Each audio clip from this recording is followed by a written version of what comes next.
Okay, I think we'll make a start. We are running slightly late, but it's the last session of the day, so only half an hour is not too bad.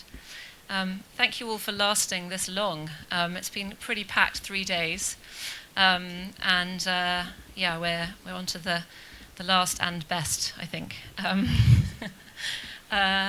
So the format of the session is just a conversation between myself and Daisy. Daisy Goodwin, who is a screenwriter and a novelist, and is best known for her series about Victoria, but has done many other things in her career, and I'm sure we'll talk about some of those. But I think we'll just get started. So, Daisy, thank you very much for coming to West Cork. I know you've been here before, a few years ago, but it's very kind of you to travel all this way from the Hebrides yesterday. It's a pleasure, yeah, it's a pleasure. Via Glasgow and Manchester, I think. Yeah, only 3 airplanes, yeah. If we could just start with Victoria, and perhaps you could talk a bit about how you initially thought about it, and it was your first screenplay, and how you conceived the subject, and just a bit about your initial thinking about using Victoria as a historical drama. Well, my relationship with Victoria has been it's been going on for about 40 years. So I discovered Victoria when I was a student at Cambridge University, and I was reading history, and I'd grown up in London, and at that point, to me, Victoria was a sort of basically an old boot in a bonnet. You know, she was this kind of grumpy old woman whose stern, forbidding features gazed out at you everywhere in London, wherever you went, you know. And I used to cycle past her, kind of that great wedding cake outside of Buckingham Palace, where she's sort of sitting there scowling. I must say, at that point, I thought Victoria was really everything I wasn't interested in. It meant heavy furniture and draped piano legs and general sort of prudery and repression. But then I go to university, and I decide to take a special subject taught by the wonderful David Cannadine, who, this is a history festival, I'm sure you all know who he is, and it was called Queen Victoria and the Media. And as part of my reading list, I had to read Queen Victoria's diaries, not all of them, but certain volumes of them. So I go to the Cambridge University Library, and I take out volumes of Queen Victoria's diaries, which are big Morocco-bound leather things, and I've got this sort of pile of them on my desk, and it's very quiet in the reading room, and I'm looking at them and thinking, oh Lord, do I have to really do this? Anyway, I pick one up, and it opens at November the 5th or November the 4th, 1839, and I start reading, and I realise as I read it that Victoria is about 19, the same age as I am, and she's just got engaged to Albert. And she's writing about Albert, and she's saying they're inspecting, you know, the 11th Hussars or something together. And she writes about how Albert looks so fine in his white cashmere breeches, nothing under them, and high boots. And I just thought, wow, you know, this is not the Victoria I was expecting. I'd been, you know, and I suddenly realised it was a kind of epiphany for me, because instead of this grumpy old bag, here was this kind of passionate young woman who was really into men, parties, dancing, and, you know, all the things that I too was into at that time, clearly. And so it was just a sort of, I just sort of thought, I made a connection, as they say. And so later, many years later, when I'd made thousands of hours of television factual programs, I'd written a couple of novels, and my second novel, called The Fortune Hunter, which is about the Empress of Austria, Queen Victoria had sort of wandered into that book, and I found it sort of spookily easy to write in her voice. My husband would have a theory about that, but we won't go into that. And I thought, what am I going to do now? I'd sold my company. Well, let's put it this way. The people who'd bought my company had realised that they no longer had need of my services. So I was footloose and fancy free, and I thought, what am I going to do now? And I thought I'd write a novel about Victoria, because she comes easily to me. And I had I had a teenage daughter at the time who was 15, and like Victoria, she's 5'0", and passionate and sort of, full of sort of bursting with hormones. And I suddenly had this vision of, can you hear me? I suddenly had this vision of what it would be like for this teenage queen, for this teenage girl to wake up one morning like my daughter, bursting with hormones and passionate and all of that, tiny, to wake up one morning and to find that she's the most powerful woman in the world. And not only that, what would it be like for her mother? And that, I thought, was the basis of a drama. So I thought, well, rather than write a novel, rather than finish the novel that I'd started, I will write a drama. And so I'd never written a drama before, but I had the complete confidence of total ignorance. So I just thought, I'll be able to do this, it'll be fine. So I started writing a drama, and I met an agent, I met a producer, and it all happened in the most, as if it was meant to happen. So I found myself never having written a drama before writing this series about Queen Victoria. And I must say, it's been the most utter joy to do, because not only has it been, there is no greater feeling than, sitting in a read-through and having all these wonderful actors read your words. But it's a time period I find fascinating, with huge kind of crossover with the present. I don't know if any of you have seen the third series, but, the character of Palmerston and the current British Prime Minister are cut from the same cloth, to put it mildly. And it's just been, I've had so much fun doing it, so I've been very blessed. So it just goes to show that, a university education is not wasted, Thank you. We were talking a bit about the diaries earlier, and I don't know if many of you know about Queen Victoria's diaries, but perhaps you could just talk a bit about them as a source and what you found in them, because they were famously edited by her daughter. So Queen Victoria was an indefatigable diarist, and somebody who had nothing better to do, has worked out that she wrote 62 million words in her lifetime, which, if you think the average novel is about 150,000 words, that's a lot.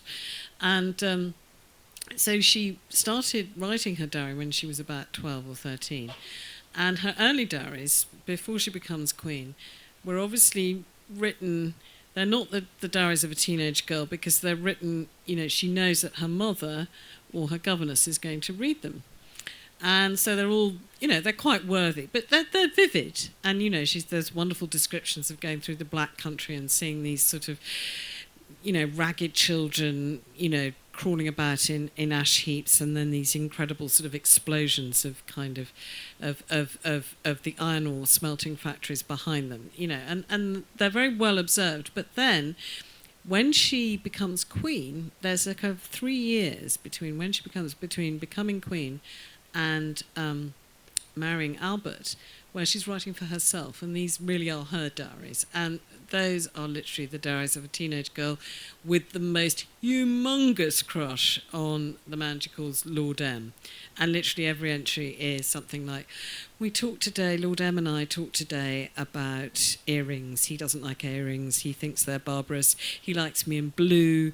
He thinks I asked Lord M today if he thought I was getting fat. He said, yes, you are getting rather fat. Maybe you should take more exercise and eat less. And she goes, but I'm always hungry. So it's full of stuff like that. It's hilarious. And anyway, and those are the most engaging and charming bits of her diaries, those 3 years. And then after that, when she marries Albert, I'm pretty sure Albert's reading her diary. So that, I think, explains the enormous amount of my darling, darling Albert, my dearest, dearest angel, angel Albert, which goes on for pages and pages and pages. Because I think that when they had a row, neither of them wanted to kind of back down. So she would write lots of lovely things about him in the diary, knowing that he was going to go away, he was going to read it. So that was her way of apologising. And then, of course, when she died, Beatrice, her youngest daughter, went through her diaries and copied them all out and left out anything that she thought was too salacious. So that probably was anything to do with John Brown, anything to do with any of the children, what Victoria really thought of her children. And so, from Albert's death onwards, the diaries are pretty heavily edited, and of course we all, every Victorianist is desperate to get their hands on the unexpurgated diaries. Whether they would have been that saucy, I don't know, but I there are lots of things I'd love to know. Anyway, so that's what happened to the diaries. But I think if you read the diaries as a novelist, which I am, rather than as a historian, you do get an extraordinary sense of the woman. And they're all available online. Queen Elizabeth has put them online. It's called Queen Victoria's journals.org.uk, so you can read them. And quite often, I would go into Jenna Coleman's trailer, who plays Queen Victoria, and she'd be reading the diary entry for that day, and it's a great way of sort of remembering that you're writing about a real person and what her sort of insights were. And she was an extraordinary woman. She was very, very, very curious. And that's one of the things I love about Victoria, is that she's always interested in what's going on around her. You might say nosy. Her children might say nosy, but I say curious. And I think her curiosity is the thing that makes her so fascinating. Thank you. This brings us on to the subject of writing history, writing novels and writing screenplays, and where you take a dramatic license, or perhaps you could talk a bit about how you've maybe altered the history to fit the story, or it's not pure history, but it's pretty close. Yes, I mean I did read history, so I have some respect for what happened. But as I read more and more about Victoria, I realised that in effect every historian writing about Victoria is to some extent telling a story. And it's an interesting thing, what's the story you want to tell? And there are people who want to tell the story of a sort of a stubborn, opinionated woman who gets in the way of all the men who want to reform the country for the better. There are histories written of Victoria which sort of suggest that she's a kind of a hysterical woman. There's a lot of that, actually. And so I think I've come to it really trying to get a sense of who she was, and putting Victoria, the woman, in the centre of it. And it's difficult sometimes because people have these preconceptions of her, and you think, and people have criticised me because I criticised the series because Jenna Coleman's too pretty to be Queen Victoria. But my feeling about that is that if you have Queen Victoria in the room, she's going to be the person everybody's looking at. There's no question that she's going to be the most interesting person in the room. And how do you convey that on screen? Well, you have somebody who you want to look at, and that is Jenna Coleman. If you really want to know what Queen Victoria really looked like, you should look at pictures of Princess Beatrice, the daughter of the Duke of York. She is an uncanny kind of ringer for Queen Victoria, the overbite and the sort of slightly bulging blue eyes. That's what Queen Victoria probably looked like, I think. It's funny how faces come back in families, and I think that's where... Once I met her once, and I was just like, oh my God, this is extraordinary. You look so like her. But I think it's a difficult thing, the kind of fact and fiction thing. What I've tried to do is to stick to the facts. So there's very little in Victoria that I've made up, in the sense of, I don't, if the Crimean War happens, I can't, if we lose a battle, I don't say that we've won it or something like that. But what I've tried to do is to fill in the gaps, because narratives, as anyone who's tried to tell a story, narratives don't always, the facts don't always fit the story in the way you'd like them to do. And when you're writing a screenplay, you have to, everything in it has to mean something. It all has to be part. It all has to point to some sort of, emotional narrative. So I've tried to kind of keep it as close as I can to the actual truth, but I've also tried to, where I can, where I stray from it, point to higher truths. So, to more profound truths. So, for example, in the episode I wrote about the Irish famine, I was, I used a bit of my own personal history there, because I had written a book about 20 years ago about my great-great-great-grandfather, who was called Dr. Trail, who was the rector of Skull, just down the road. And he was an extraordinary man who had he'd been a very evangelical Protestant. He'd been very, very anti-papist, as he called it. But yet, in the famine, he'd sort of seen that there was a cause greater than all of the religious differences. And he had devoted himself to trying to get the British government to realise what was going on in this part of Ireland and to do something about it. And he wrote these incredibly impassioned letters to the Times, which are extraordinary documents. And I thought, this is such a good story. And, here is a way of telling a really big story in a very personal way. So I used that story, and I had him come to London and meet Victoria, none of which actually happened, but I needed to kind of explain it in a way that made dramatic sense. And I think it did, and I think certainly the reaction to the programme in England was extraordinary. And one of the things I found so surprising was that people kept saying, "Did you make this up?" And I was like, no. Honestly, this is a really tame version of what happened, because we couldn't afford, the sort of proper extras that we needed. I mean, trying to find people who look that thin is very hard. Can you imagine? Trying to find extras who it's one of the hardest things we've ever had to do. So we had to sort of we gave just a tiny flavour of what happened.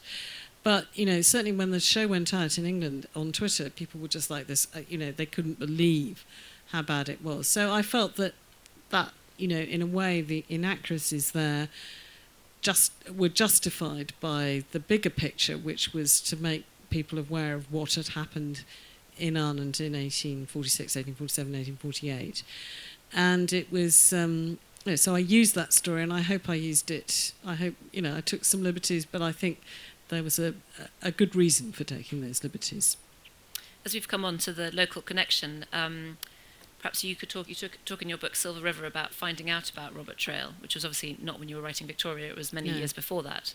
Perhaps you could talk a bit about discovering this sort of part of your family history and your visit to the library in Skull. And yes, well, my career is one of total just recycling stuff I've done earlier. Here's one I prepared earlier. So basically I wanted to write a memoir, and it was really a book about my mother. And to do that, I felt I should look into the family history. And luckily, someone had done all the sort of really hard work, and they'd kind of done a family tree. And I realised that my grandmother's, who was born in Argentina's grandfather, had been born in here in Skull. And I was looking at it, and then I read a little bit about Robert Traill, and I realised he was the rector of Skull. I didn't quite know what that meant. I mean, this is, I was a historian. I really should have known better. I didn't really understand what being an Anglo, rector of the Church of Ireland in the middle of West Cork in the 1830s and 40s, what that meant. But then when I came to Skull, and this was in 98, I realised very quickly, because I walked into the bookshop in Skull and I said, "Do you know anything about Robert Traill?" They went, "Oh, the Reverend, yes. He still rode his horse in the famine." And that was like, and it took me a while to realise what she was saying, the bookshop owner, and as I realised, it was extraordinary to me that it was like, these were events that had happened 150 years ago. They were still really quite fresh in the memories of the people I talked to, and so I tried to find out a little bit more about it. And everyone said, "Oh, well, you'll have to read is it the Mizenhead Historical Journal?" And then I went to the Skull Library and they didn't have it, but they said, "Oh, well, Mrs. somebody or other will have it." And she lived in a sort of bungalow on the northern outreaches of town, and I went there, and she was the daughter of the Mants, and her father had been a rector of the Church of Ireland. And not only did she have the Historical Journal, she also had my great-great-great-grandfather's diary, which was incredible, this incredible document. And so I was able, diaries are so wonderful. Another diary in your life. Yeah, another diary, exactly. And, and it was the most extraordinary thing. I found this diary belonging to this man. And the diary was mostly in the 1830s, where he had been a rabid anti-papist and talked about heathens worshipping a rock and all this kind of stuff.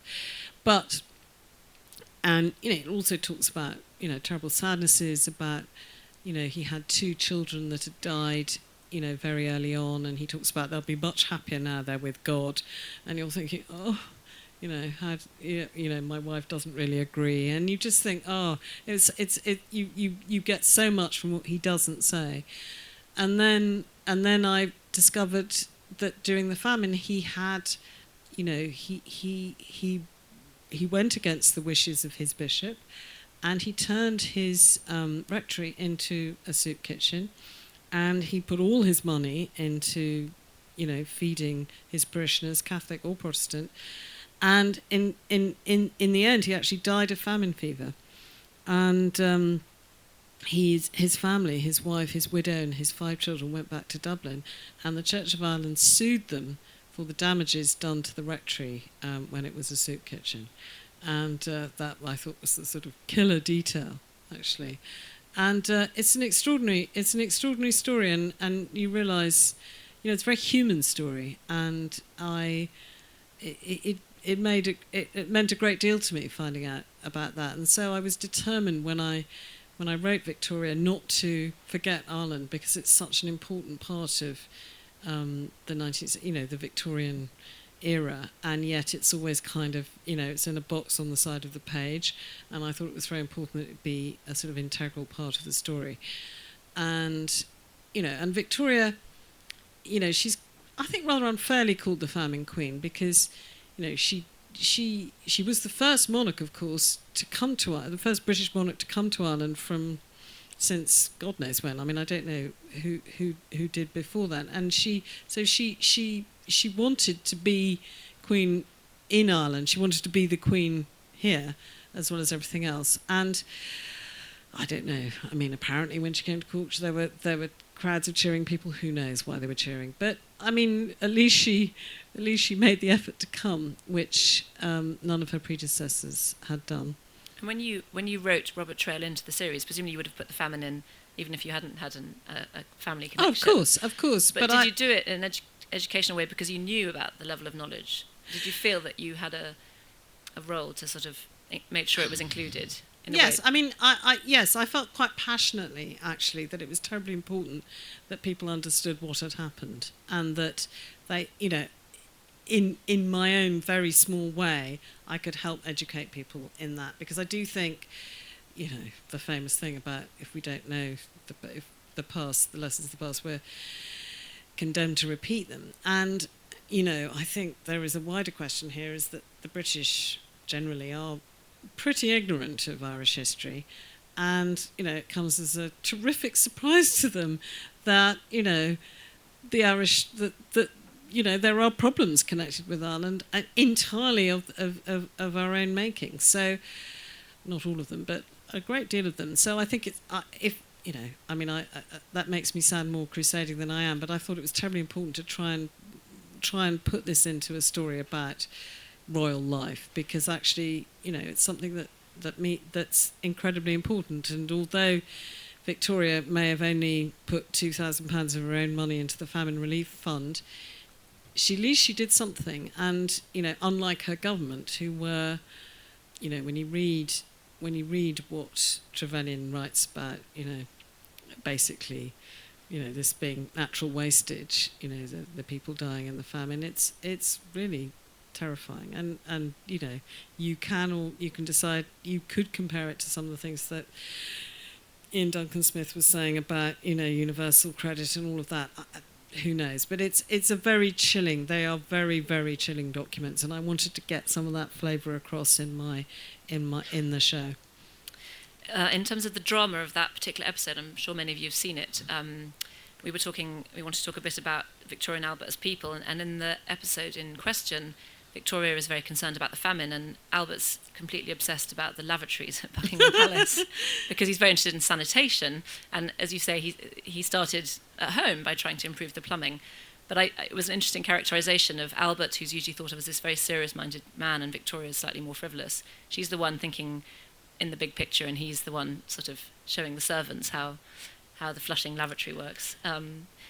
Albert is portrayed quite sympathetically in the series, I think, but in that particular episode, he does come across as a slightly comic figure.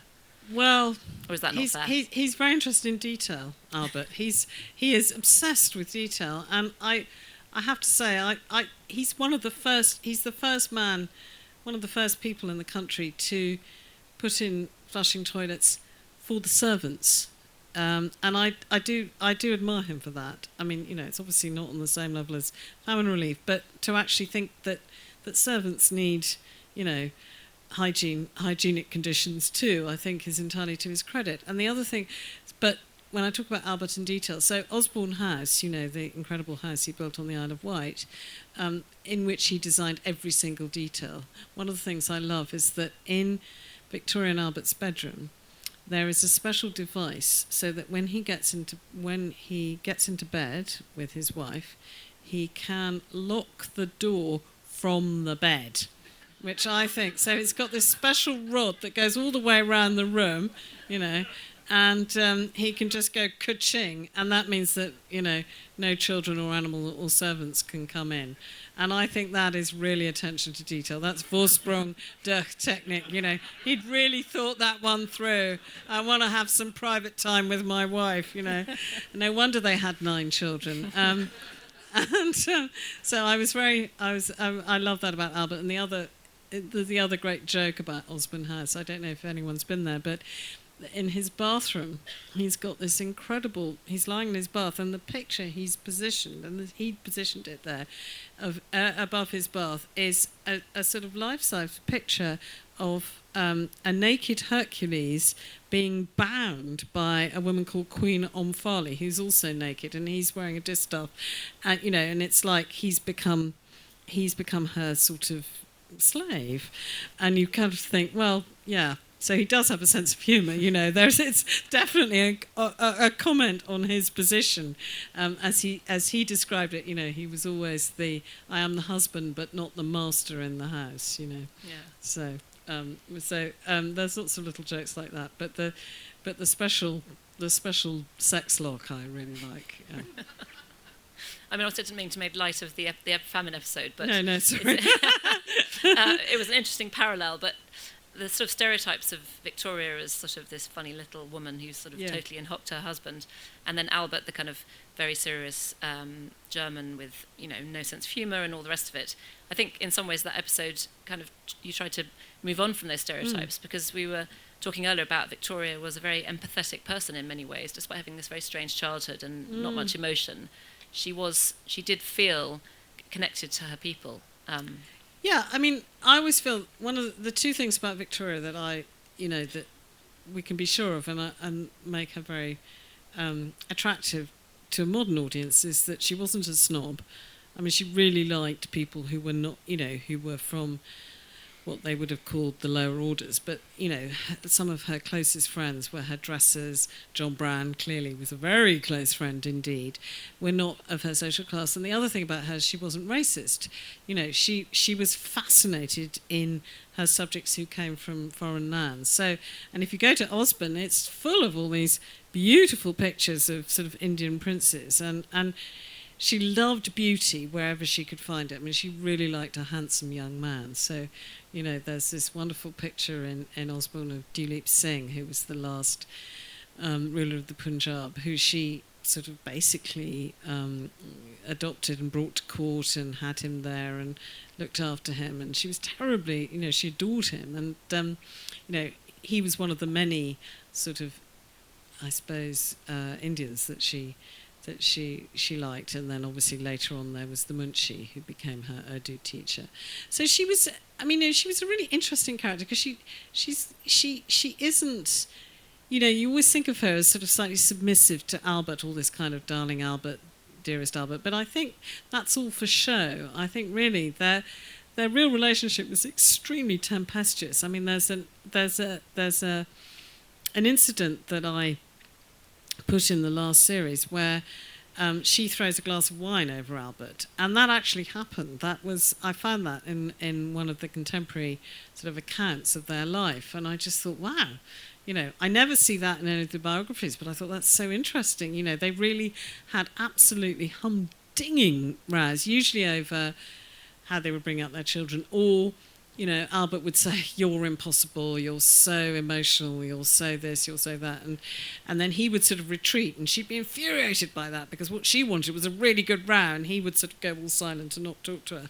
And so they'd have these kind of furious letter exchanges, and then she'd sort of hunt him down and kind of harangue him. So they were a tempestuous couple, but obviously they obviously were physically very attracted to each other. I mean, I'm assuming 9 children means they were, there was something they still had it. Yeah. Still had it going on in the bedroom with the sex lock. So.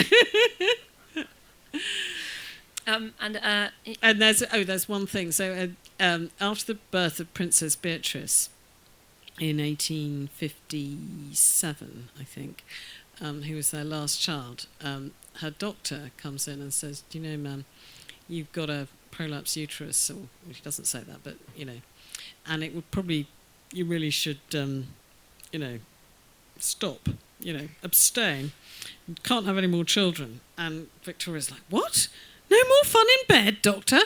And that is an absolute she's absolutely horrified at this thought. So the idea that Victoria is in any way repressed, or the idea that Victoria was somehow against sex is just an invention of the early 20th century. Victoria herself was extremely interested in the physical side of life, so that was one of the joys of writing about her is that she's got such appetites, and later for food, the amount she ate was quite extraordinary. And if anyone's been to there's an amazing new exhibition at Kensington Palace where you see some of her dresses, and it's really interesting. Her wedding dress is tiny, her waist is literally like this, and then right up until the death of Albert, she keeps, she's had 9 children, it's still about like this, but then when you get to the 1880s and the 1890s, literally she's wider than she is tall. A pair of Queen Victoria's drawers from that era are extraordinary. They really are. They're wider than me. They are amazing. Anyway, it's worth having a look at. I do think costumes are a very telling thing, and Victoria really understood the power of clothes. Yeah, that leads us on to sort of the visual of the series, but also Queen Victoria's use of clothes. And we were talking about research earlier, and you were saying that Victorian studies, most people doing Victorian studies don't want to know anything about Queen Victoria, because she sort of gets in the way of they don't want to talk about the royal family or this woman, because it gets in the way of the important things like empire. But actually, she is pretty central to the whole thing, and her use of image and her understanding of her own image is quite modern in a way. I think so. I mean, one of the things you've got to remember about Victoria is, or one of the things I've come to realise about her, is that she was a terrific creator of what we would now call her own brand. So one of the most interesting things about Victoria is that when she comes to the throne, she's always at home called Drina, and because her first name was Alexandrina and her second name was Victoria, so her mother and everybody else called her Drina. And when she came to the throne, there was this idea that she would change her name to something more acceptable for a queen, like Elizabeth or Anne or Charlotte, or one of the sort of traditional names. But she says absolutely not. And I'm not going to be called Alexandrina either. I'm going to call myself Victoria, Queen Victoria. And I think that's fantastically interesting, because I think she realises she wants to be called Victoria because it's nominative self-determinism, which is a bit of a mouthful. But basically, she knows that this is a great name for her because it's a winning name, literally. Victory. It's got all these connotations of winning and being on top and all of that. And whatever you say about Victoria and whatever you say about how effective she was as a monarch, she was definitely right about that. She's given her name to the age, hasn't she? So I think that Victoria had this sort of, she really understood about the power of brand. So, for example, when she's the first monarch to be photographed. So in 1849, she and Albert become the presidents of the Royal Photographic Society. And in the 1850s, she's photographed. And it's hard for us now to imagine how revolutionary that must have been, because if you think about it, until that point, the only images people would have seen of the Queen were paintings, with where she's wearing the crown jewels, whatever, or engravings from those paintings, and they would have seen very idealised pictures of her face. But then suddenly, they're able to see an actual photographic reproduction of their Queen wearing a bonnet. And that must have been extraordinary, that suddenly they realised that this is a woman sort of like us. And I suppose the only the thing that I suppose in living memory comes close to it is if anybody remembers the documentary about the royal family that was made in the 60s, where you see Prince Philip, barbecuing the sausages, and, Queen Elizabeth kind of flipping the burgers and whatever. And I suppose that was, and everybody went, oh, they're just a middle-class family just like us. Of course they're not. And of course Queen Victoria wasn't that. But it somehow made her more approachable to her subjects. And there she is with all her children and her husband and everything. And suddenly, instead of the monarchy being a very remote aristocratic institution that was literally gilded, that was covered in medals and gold and swords and cracked jewels, there they are, wearing the clothes that most of the country are wearing, looking just like them. That must have been an absolutely seminal moment, I think. And it's one that's very not really written about, but I think it made a huge difference to the way that the British saw their royal family. And it's one of the reasons I think that, Victoria definitely saved the monarchy in Britain. I mean, if you think about it, 1848, all these monarchies were just sort of the year of revolution. All these monarchies were sort of toppling like ninepins. But the British monarchy stayed pretty secure, and I think that's because people recognised that Victoria was one of them to some extent. I think having a woman is important, and I think a woman, and also she's a woman who's having all these children while still being a woman, while still ruling. I mean, all of that, I think, has a huge effect on the psyche of the nation in the way that they perceive women and the way that they perceive the royal family. It's not a threat in the same way as it would have been, I think, if there had been a man there. Anyway, it's a very interesting question, and one that isn't much discussed in Victorian studies, but I think makes a huge difference to the way that the monarchy is perceived in the 19th century. This would be your feminist rewriting of Victoria, would it? Yes. So, as one newspaper described it. Yes, when my first interview I did about Victoria, before it had even come out, I was sort of describing it to this journalist from the Telegraph, and he said, "Oh, so this is a feminist interpretation of Victoria?" And I was thinking, "Oh, well, I don't know. I mean, I'm just trying to tell her story." And then I realised what that meant was you're a woman writing a story about a woman, who's also in charge. And somehow that's considered feminist. And I think one of the reasons that Victoria is so popular, especially among young women, is because how often do you see a young woman at the centre of a story who's the boss, who's not just the love interest or the glamour person, but is actually, the main engine of the story. And I think that is one of the most, that's one of the most interesting things about Victoria. And so many people have said to me, it's so refreshing to watch that, especially in a costume drama, and especially where, she's the one who does the proposing. She proposes to Albert. How often do you see that in a Jane Austen novel? It's like all those tropes of a 19th century novel sort of slightly turned on their head, but with the woman making all the running.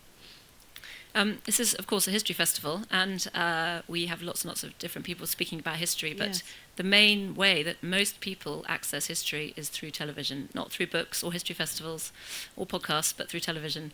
I wondered if you'd talk a bit about how people consume the series and, how they access the history that's behind the series.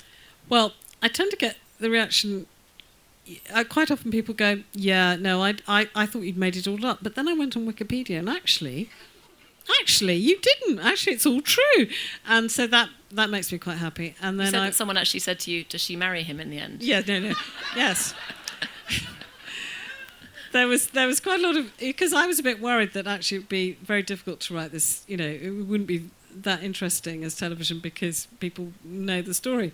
And it turns out they don't. Yeah, they don't. And somebody said, I met somebody who said, oh, who does she marry? Is it Lord Melbourne or is it Albert? So that's good. And so you have to work with that. And also, people are, you can never underestimate how much people know, because actually you'd be amazed at how little people really know. That doesn't matter. I'm not. I mean, and if you can fill in the gaps, that's fantastic.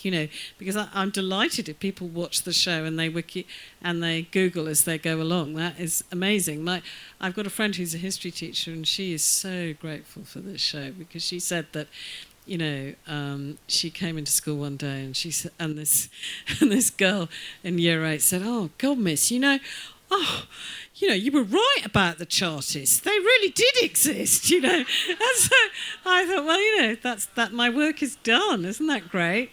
So, and if it makes people curious, I mean, if it makes people curious enough to go and read something about Victoria or about the era, or make them aware of who the Chartists were, or was there really a black Chartist? Yes, there was. All of that, I think that's great. I mean, I think that's something that drama can do. So that's why I've tried to keep it as keep the details right. So in the first episode, there's the whole thing about the servants of Buckingham Palace selling tallow, the ends of candles, because they make some money out of it. That's all true, and it's this extraordinary idea of, this kind of trickle-down effect. So in the palace they have fresh new beeswax candles every day, and then the ends are taken off and sold to a slightly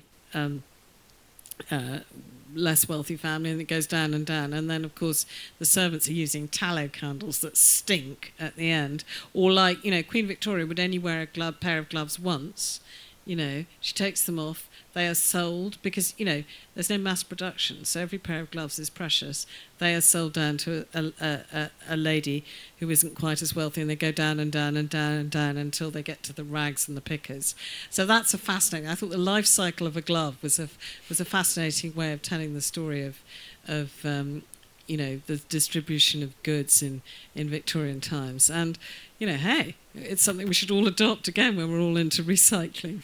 So it's stuff like that I love. I love putting in those details, but you have to be very careful not to let the details get in the way. So one of the things I was telling Victoria earlier, in my first script, I'd written a whole scene between Victoria and a lion tamer called Macready, with a lion, obviously, because she was obsessed with this lion tamer, and absolutely obsessed with. She used to love going and seeing him, put his head in the lion's mouth and everything. And the first episode went through hundreds of drafts, and finally. And I said, well, I can't wait to see the lion. And everyone was looking at me. Finally, they said, it's time to discuss the elephant. We mean the lion in the room. Daisy, this is never going to happen. You're never going to have a lion. And I was so disappointed. But in fact, they were right, because there was really no reason to have the lion in, except that it was a fantastic backdrop. But the point about a TV drama is that, unlike a novel where you can get away with sort of colour, every detail has to mean something to the story. Otherwise, you're thinking, why have they done this? It's what Chekhov said. If you put a gun on the mantelpiece in Act 1, you've got to fire it in Act 3. So you've got to constantly kind of knit all these details together. And that can be challenging sometimes, especially when you really, really, really want to have a lion or more than 3 soldiers or whatever it is, You've got to be disciplined with yourself. That's a good segue into the fact that Series 3 has finished and potentially Series 4 is coming. Are you? Do you have to write thinking it's going to go the whole way through? I mean, Series 4, yes. I mean, Series 4 is obviously you can, that's going to be a heavy one, Series 4, because as anybody. No spoilers, but I think most people know that Albert does die. No. Yes. So I'm just going to break it to you gently. That's going to be quite a tough one, writing Series 4. I'm both looking forward to it as an artistic challenge, but also it'll be terribly sad. Not as sad, of course, as the death of Dash, which I was literally in floods writing the death of Dash. Yes, and people were so angry with me for killing off Dash. They didn't mind about Lord Melbourne, but Dash. Yeah. Well, thank you. That was absolutely fantastic. Would you be up for a few questions? Yes, of course. If anybody's brave enough to ask me a question. I'm so used to people, you say any questions, everybody just goes, oh, so... They're a courageous bunch here. Oh, yes. Man in blue jacket. Brave man in blue jacket. What will happen when you get to the part where she is a boot in a bonnet? Well, we might have to recast, is all I can say. I don't think she really was a boot. I mean, I think actually there's one glorious photograph of Victoria smiling. I don't know if anyone's seen it, but there's a photograph of her in the 1880s, I think, and she's in a carriage and she's laughing. And it's wonderful because you suddenly realise she wasn't a boot at all. She was just unfortunate because of the way that exposures worked at the time. You know, nobody smiles at Victorian photographs because they've usually got their head in a clamp so that they don't move, you know. So I think she's not going to be a boot. She's not going to be a haddock. She's going to be a smiley old lady, you know. So we're going to move on to that. We're going to confound the stereotype. Thanks. That was a wonderful presentation. When you wrote the episode about the famine, we read it over here in Ireland. We read that it created quite a furore in the British press. Can you talk a little bit about that and why you think that was, and what kind of outcome it had for the series? Well, I mean, it was really that people were so surprised. I mean, they just couldn't believe this had happened. I mean, that was the thing that I found extraordinary. And people were, you know, the viewer response was really enormous. People really, it was the episode everybody talked about and they remembered it, but they just found it extraordinary that this had, you know, that there'd been this basically a genocide going on in the country next door and no one had told them about it. And it's like, well, hello, you know, what do you think Irish famine actually meant? And it was an extraordinary, it was really amazing. And people then wrote about the fact that people were going online to say how surprised they were that this had happened. And so I suppose, I don't know, I hope it made people feel that this is a series that took historical issues seriously, and this is more than a royal soap. It's trying to kind of put, you know, very important events in context. And, you know, and I think people were actually surprised because they didn't really think that we'd go there. I think they didn't think that we'd do it. But I thought it was terribly important to do it for all the reasons I've said. And so I think it was one of those just, you know, it was kind of, it was worth doing just for that, really. And, you know, I think the British need to be reminded all the time about the history of Ireland and, you know, especially now. Especially now. We're not going to mention the B word. No. Not even together. Although I'm quite sure that Queen Victoria would have heavily disapproved of Brexit because she and Albert, their basic plan in life was to create their own unofficial European Union by marrying all their children into the royal families of Europe. A European Union of which they were the head. So that was... Anyone else feeling brave? Ah, a gentleman at the back. You wouldn't tell us a little about the process of actually writing a screenplay. Do you start with a narrative and then convert it into dialogue? Yeah, no, happily. So basically, the way I approach it, and I don't know how other people do it, is that with Victoria, I read everything. I try and read everything about the bit that I'm doing next, and then I don't really make notes. I just go back. I just work with what I can remember because I always think that what you remember are the important bits and all the detail you can leave behind. And if you get too obsessed by detail, you'll forget the big picture. So then I have the story in my head. I write a treatment, which is a kind of prose telling of the story. So I sort of work out what the dramatic beats are, and some people write what's called a beat sheet, where they sort of say, you know, this scene, this scene, this scene, this scene. And it's almost like working out, it's got to be, the plot is very important, and you've got to work out what happens in each episode, there's a lot of talk of arcs. Arc is a word that's very big in the screenwriting world. So there's the story arc, the character arc, the series arc. So basically, with series 3, my big challenge was to, how do you make this marriage that's happy interesting, and how do you what's the conflict between them? And I decided that really I wanted Victoria to be this kind of almost somebody who is dependent on public approval for her self-esteem, and Albert is somebody who's like, no, it's not about whether they love you, it's whether we do the right thing on their behalf. So they have very different ideas of what monarchy should be, and so that is the sort of big theme, and then you have all these sub-themes that go in every programme. So you've got to break them all down, and then when you've got a treatment that you're happy with, and the thing about screenwriting is it's not really writing, it's rewriting, okay? And everybody's given their opinion, and blah, blah, blah, blah. Then you sit down and then you write the dialogue, and that's the easy part, that's the fun bit. And that's where you sit there kind of talking in funny voices, which I do quite a lot. And all your inner demons can let rip. And that's fun. And then you write your script, and it's always a few pages over, and there's the bits you like, bits you don't like, and then everybody gives more notes and more notes and more notes, and you rewrite and you rewrite and you rewrite. And every script is I've probably written 4 or 5 drafts of each script, probably more. And you think, and then it starts shooting, and you think, oh, well, that's fine.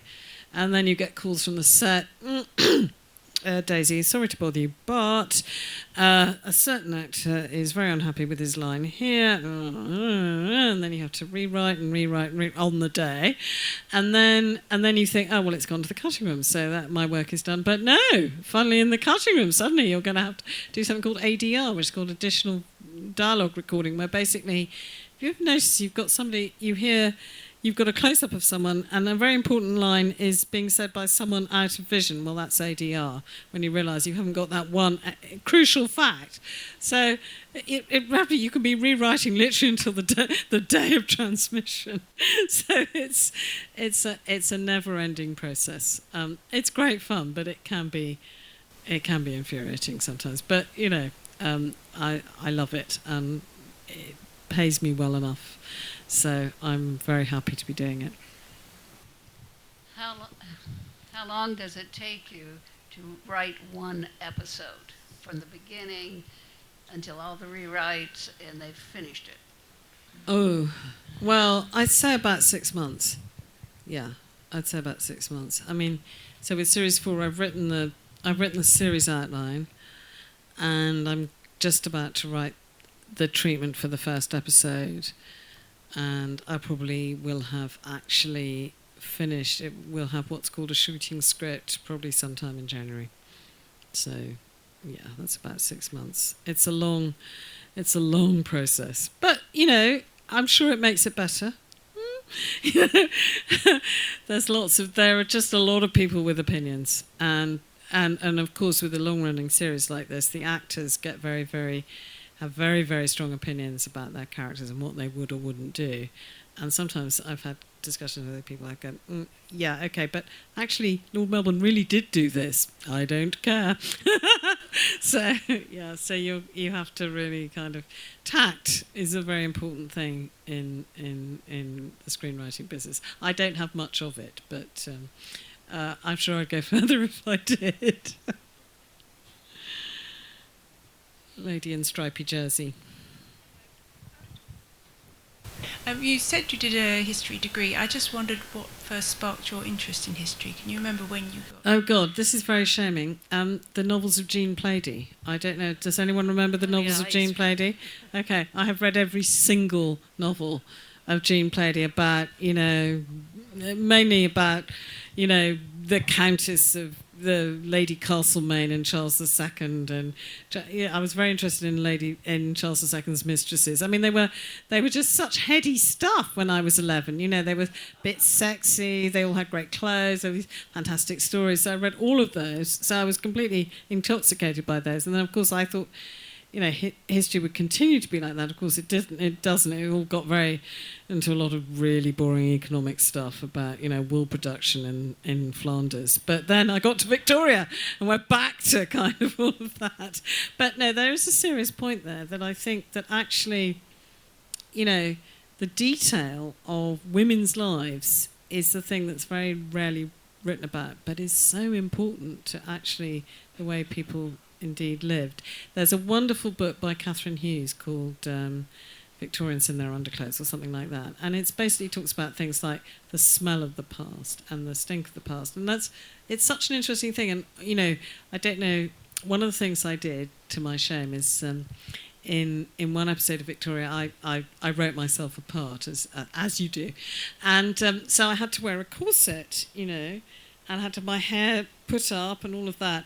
And it was extraordinary. Wearing a corset gives you a better insight into what it's like being a Victorian than almost anything else I've done. And I've read all the books and all of that, but wearing that corset all day long, I suddenly thought, wow, respect. That is quite an extraordinary thing, because you can't eat anything, you can't bend down, you are literally constricted in a way that it's impossible. I mean, imagine Spanx, but times 1,000, it's an extraordinary thing. And also your hair is scraped up. It's not a good look for the middle-aged woman, I can tell you. I was so horrified, because I thought, it's going to be so exciting, I'm going to be in my own show. Then I looked at myself, even my own father didn't recognise me, which is probably a good thing. But it was really interesting. So I'm very interested in the kind of visceral feel of all of that. And I do think, the other thing, of course, about the Victorian era is that mostly people were seen by candlelight, so that helped. So there were good things. There were good things and bad things. Anyway, so yes, Jean Plaidy was where it started, and sort of Jean Plaidy is where it's ended in some ways. Via a Cambridge history degree. Yes. So there you go. Yeah. So I'm very moved, I must say, by the story of your ancestor, who was the rector here, and people like that deserve very much to be praised, the heroic figures of the famine, indeed. But I am disturbed I haven't seen your series, but I would be disturbed to hear you describe the famine as genocide. Oh, well, maybe that was a... serious historical scholars do not accept that. There was bungling, inefficiency, all those kind of things, wrong economic theories, suffering, people suffered as a result. But it's complete nonsense to start using the word genocide and equating it with deliberate extermination of people. And it's a mistake really for English people, I think, to overemphasize how badly they treated the Irish in the past. There was a professor in Trinity College, R.B. MacDowell, and he had a great phrase.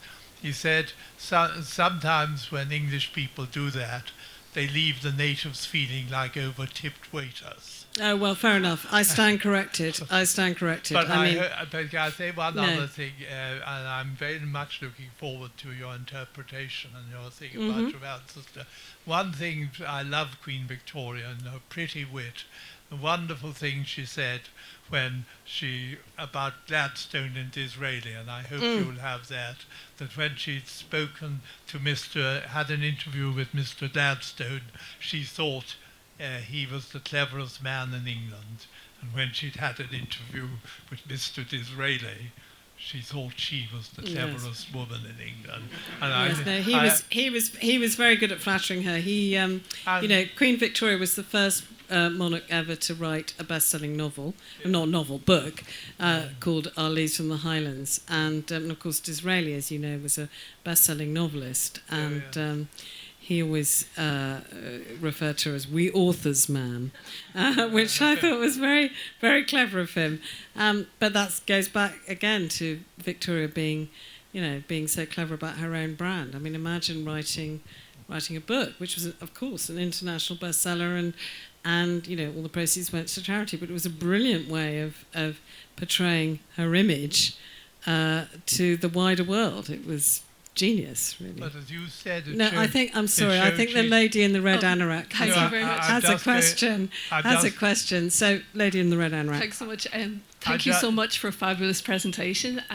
You mentioned earlier when you were talking about politicians and the way that they actually talked about the famine in Ireland, that they were extremely aware of what was going on, and that they actually used the term, you used a term that was similar to human wastage. Natural wastage. It was to do with the theories of Malthus, who was an economist at the time.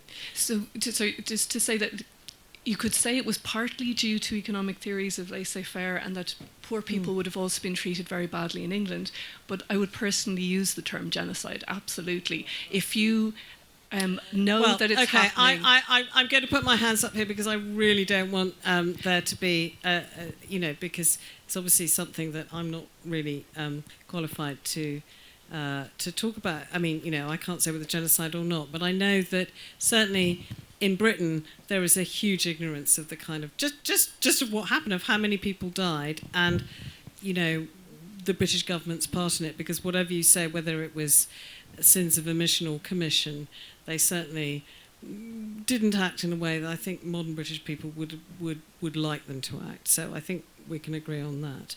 But anyway, just to go back to Queen Victoria. Sorry, I didn't want to put you on the spot at all. I just wanted to kind of comment on the previous comment. And I can see that it's always difficult, these things. Absolutely. And on a lighter note, I do know that when Queen Victoria came to Ireland in 1849, she spent a fortune on having a dress made specially embroidered with shamrocks.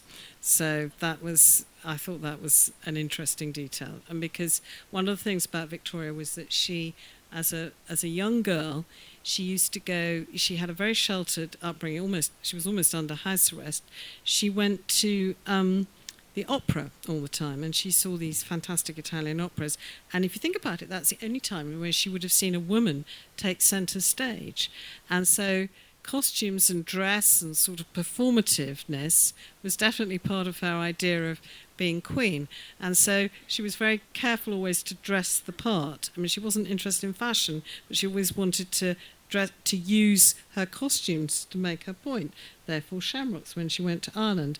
And there's a wonderful story when she goes to Scotland, and she loves Scotland and tartans and all of that, and they have a special tartan ball, and everybody comes wearing tartan, and everybody thinks Victoria's going to wear, the special royal tartan, the Stuart tartan, and not at all. She decides at the last minute to wear a very simple white dress, and that's because she wants to be noticed. So I think that's a lesson she's learnt from the stage.